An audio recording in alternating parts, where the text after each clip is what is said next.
என் car brake oil வயரை உனக்கு cut பண்ணி விட்டான். அது ஆக்சிடென்ட் ஆகி கார் மாட்டி பெரிய பிரச்சனை ஆயிடுச்சு. ஐயோ, ஒரு வேளை என் மேல கோவத்தில் நீங்க ஏதோ பண்ணிருப்பீங்களான்னு தான் கேட்டேன். ஐயோ, நான் அந்த அளவுக்கு மோசமான ஆள் இல்லைப்பா. இது கூட இந்த ரோஹிணியோட வாழ்க்கை நல்லா இருக்கணுங்கிறதுக்காக தான் நடித்தேன். என் வாழ்க்கையில் நான் செஞ்ச ஒரே தப்பு இங்கே வந்து உங்ககிட்ட நடித்தது தான். நான் நடிக்கணும்னு ஆசைப்பட்டா கூட வில்லனாக நடிக்க ஆசைப்பட மாட்டேன்ப்பா. நான் ஒன்றும் தப்பானவன் இல்லைப்பா. சரி சரி, டவுட்டு அதான், வேற ஒன்றும் இல்லை. உனக்கு எதுவும் ஆகலையப்பா?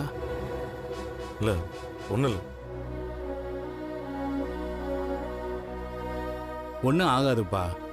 நீயும் மீனாவும் இந்த குடும்பத்துக்கு எவ்வளோ உழைக்கிறீங்க. உங்களுக்கெல்லாம் ஒன்றும் ஆகாது, நல்லா இருப்பீங்க.